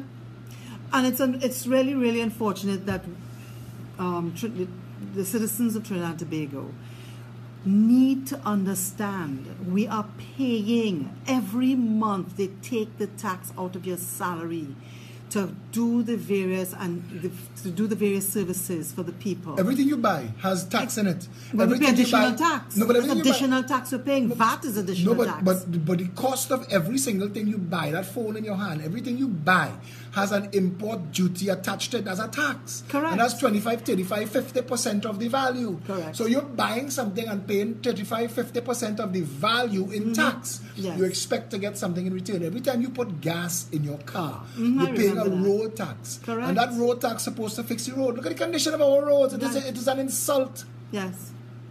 Oh, by the way, the road opposite Bishop's Anstey High School, there has been a terrible leak there for the last couple of days. Maybe I'll have to do a video to show us again, because I noticed that they did a relatively good job in St. James, but there's still a lot of leaks in St. James, and one of the leaks that was fixed, they did not resurface the road. But there's a lot of leaks still going Janice, around Trinidad and Tobago. The Water and Sewage Authority is not set up to fix back the roads. They don't have a proper road resurfacing team. So you're supposed to be allowed to patch, and after that patch, in the regular routine of maintaining the surface of the road, you expect that all of that will get covered. But that's not happening in Trinidad and Tobago. I want to talk about something. Well, but the other thing too, for some reason, WASA and Ministry of Works don't talk to each other. Yeah, They just don't. Whether they talk to each other, it doesn't matter, because local government, look at Santa Cruz. Mm-hmm. The police station in Santa Cruz, the police station and the fire station, I know it well because that's where I go for roti, at Roti Cafe in Santa Cruz. Next to Roti Cafe, between Roti Cafe and the police station is a river. Yes. And there's a bridge. Yes. The railing on that bridge is broken and hanging into the river. It's almost touching the river. So I want you to understand the entire railing is peeled away and hanging over. Right. That's a year and a half now. Again, where is the representative? But that's a year and a half. Where is the representative? The Because representative- the representative of the area supposed to be driving through the constituency to see these things, to get it fixed. When they Who had- else is going to do When it? they had the flood down in Central, we went to take a look. Oropush East, there is a river on a main road, on a concrete river, and there is bamboo growing from the base of the river that is about 20 feet above the road. Right. So that means that bamboo growing there a while now good while. in the base of a concrete river. It took root in a concrete river. That's to show you that they're not maintaining nothing. Correct. But you're paying the money for maintenance. If you had an employee that you were paying every day to come to work and they don't come to work, you'd fire them. Correct. That's Or you right. pay them to do a job and they're showing up and they're not doing the job, you'd fire them. yeah. Because at the end of the day, the purpose of the salary, the wage, the remuneration is in exchange for your labor, for you to do this job. Right. And if you are not doing this job, fire the person and get somebody There else. we go. Correct. We are at a position now where everything has been allowed to fail, and like we spoke about the critical escalation in a human body, that looks like what's happening in Trinidad. Because if ambulance don't work, police don't work, and if police don't work, government don't work, and if government don't work, licensing office don't work, and licensing office don't work, garbage men don't work. People could do what they want. Yes. The owner of Don's Roti Shop, we talk a lot about roti. I find. The owner of Don's Roti Shop in Diego Martin wrote me and he said to me, he said, Mr. Alexander, I am appealing to you for help because local government office can't help me and the member of parliament for the area is Keith Rowley, so you're not taking my call. The garbage men told him, here's our business and you're doing well. You had to pay for your garbage to pick up. Now he says to me, and I'm saying it as he said it to me, that people are expecting free roti. And if they're not getting free roti, they're going to punish him. Yes. So The shakedown there. a roti shakedown, A like what going on the roti shakedown. highway. Yes, and the highway. And there's a roti shakedown. And the truth of the matter is, and we could laugh because everything seems so funny. And I think that the reason Trinidadians laugh things off is because we feel powerless. Yeah. We feel like nothing could That's fix. correct. Nothing could fix. So the most you could Well, do is nothing laugh at has it. been Okay, but fixed. Janice, we just got Massey to take a step back on this stupid plastic bag stunt and exposed it for what it was. Yes. The But it's still nation. selling it at 50 cents. I went into the Hilo today and they gave me a bag without a logo and I said, is this the new 50 cents bag? She says, sir, they're not selling any bags in this store. So I'm waiting to see what they do with that. We got Carib Brewery and Samakalas, two conglomerates. We got the government to answer for Maxi Coffee. And I'm not trying to beat our chest. I'm trying to say that if all of the people of Trinidad and Tobago stood up over issues, just stand up. Stand up. Just stand up over issues. say If you go something. into supermarkets, the price of an apple in Trinidad and Tobago is ridiculous. Yes, Apples, of course. apples don't cost that. Yeah. Apples don't cost the kind of money we paying for apples. Yes. And apples in Trinidad and Tobago, the landing X warehouse, 75 cents, reaching in the grocery for $15. Wow. So $20. Oh It my is- God. Trinidadians need to leave the apples on the shelves and Yes. let them rot. And slowly but surely, it's like I tell Trinidad and Tobago, if you want, you see, we don't have a cost plus measure of applying pricing to anything in Trinidad. Just call your price. Whatever the market will pay, Yeah. Yes. charge that. Charge that. I remember when a cinema ticket was $10. Yeah. That's not too long ago. A cinema ticket is $50. $50. Oh my God. That's a tell you how That's 10 long. years ago. When last time went Globe? It's still $10 in Globe. Globe is not functioning. Doing anymore. There's no That's more right. Globe. No more Globe. No more Globe, boy. You know, I never understood. How all our cinemas became churches. I remember Because it is space and it's Asta, seating. Yeah. Superstar. I used to go, you remember Superstar? Showing my age.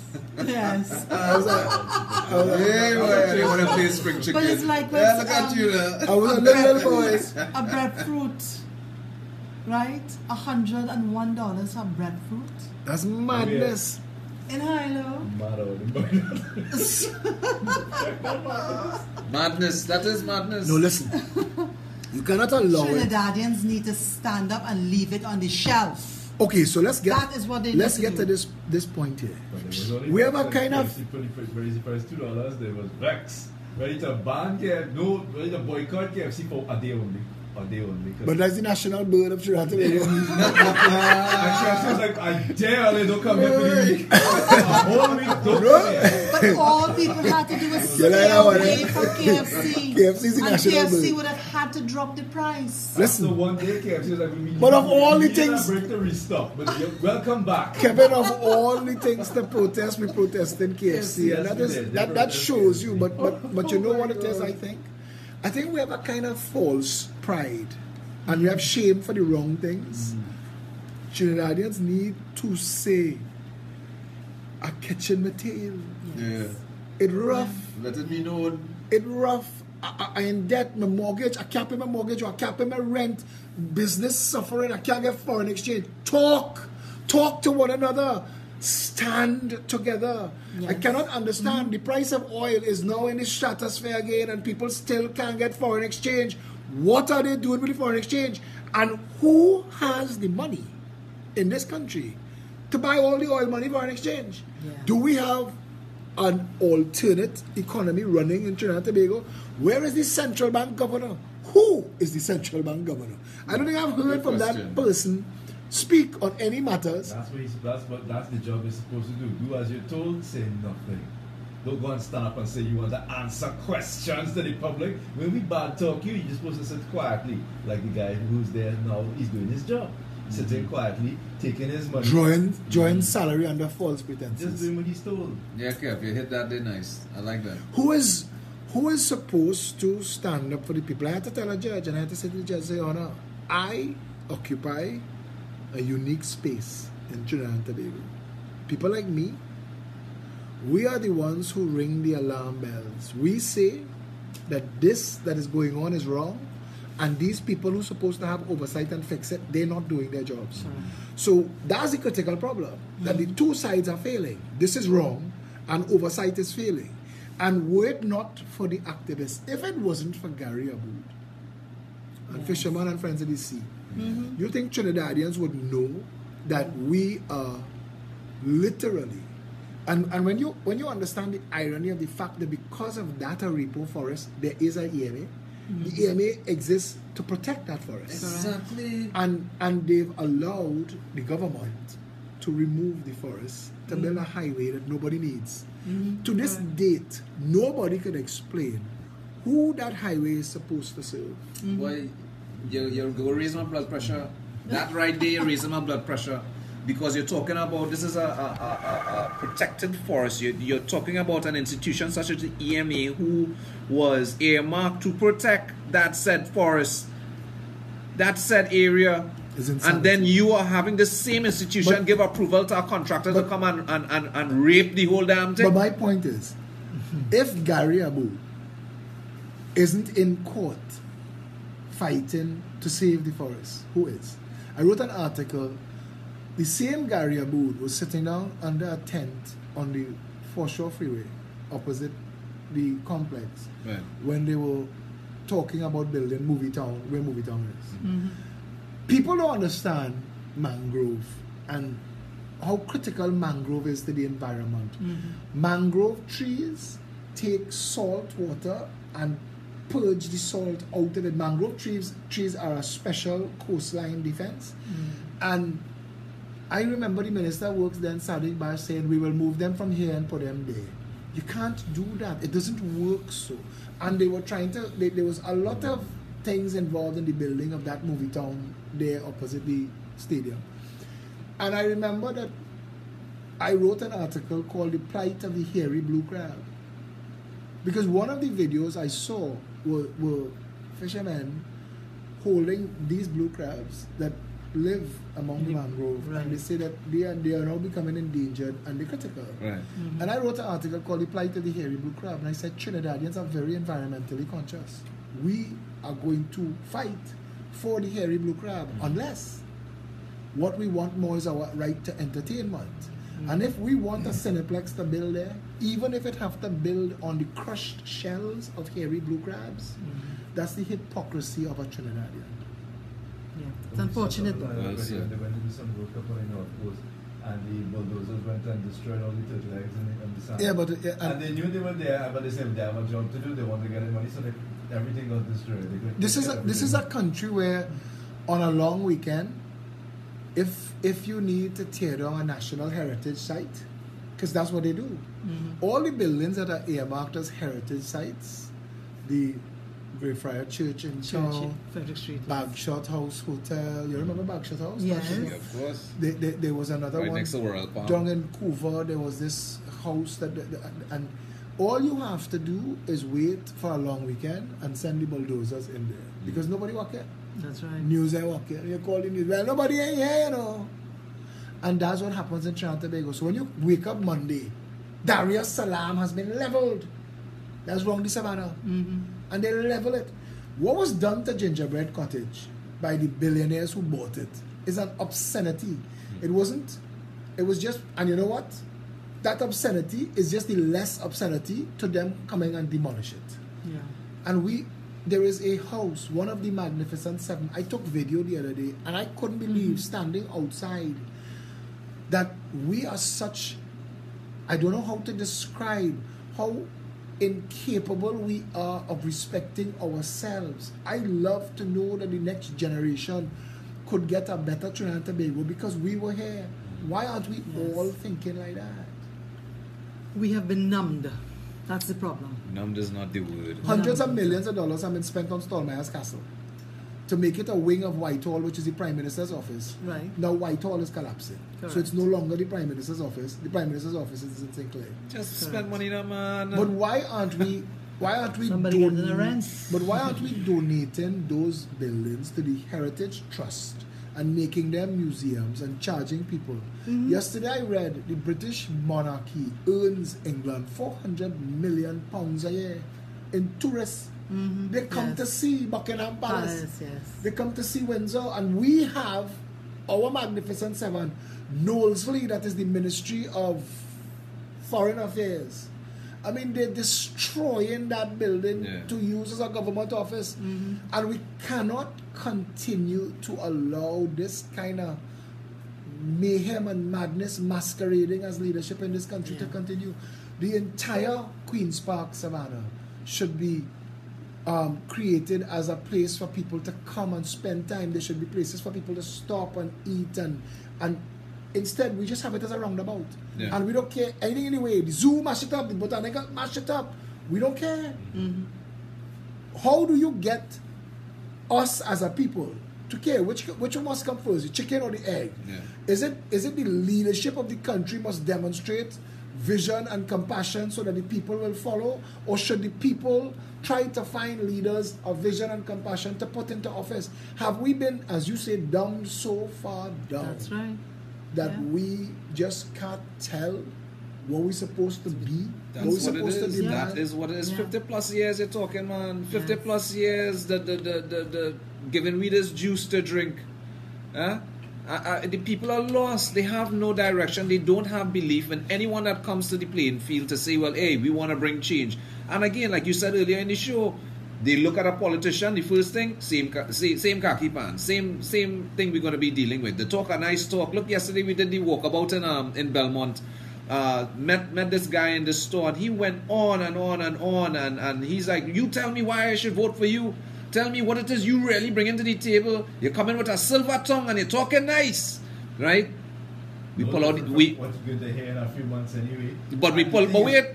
What are you gonna get? How many times you complain to your representative that you have? But I want to ask you this. Okay, but let's make this point to that gentleman. I hope he's listening. Yeah. If you're being abused in a situation, and somebody else comes along and tells you, try me, Yes.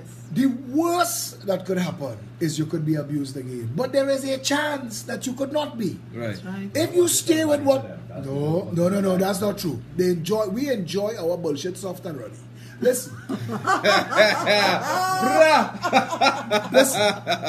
If you stay with the PNM and the UNC, you are certain to be abused. Yeah. Correct. Wouldn't you take a chance With something to exactly. see at least... Listen. And these people, their plans, their programs, their policies, it's making sense. They're standing against the financiers. They're showing a willingness to do the job.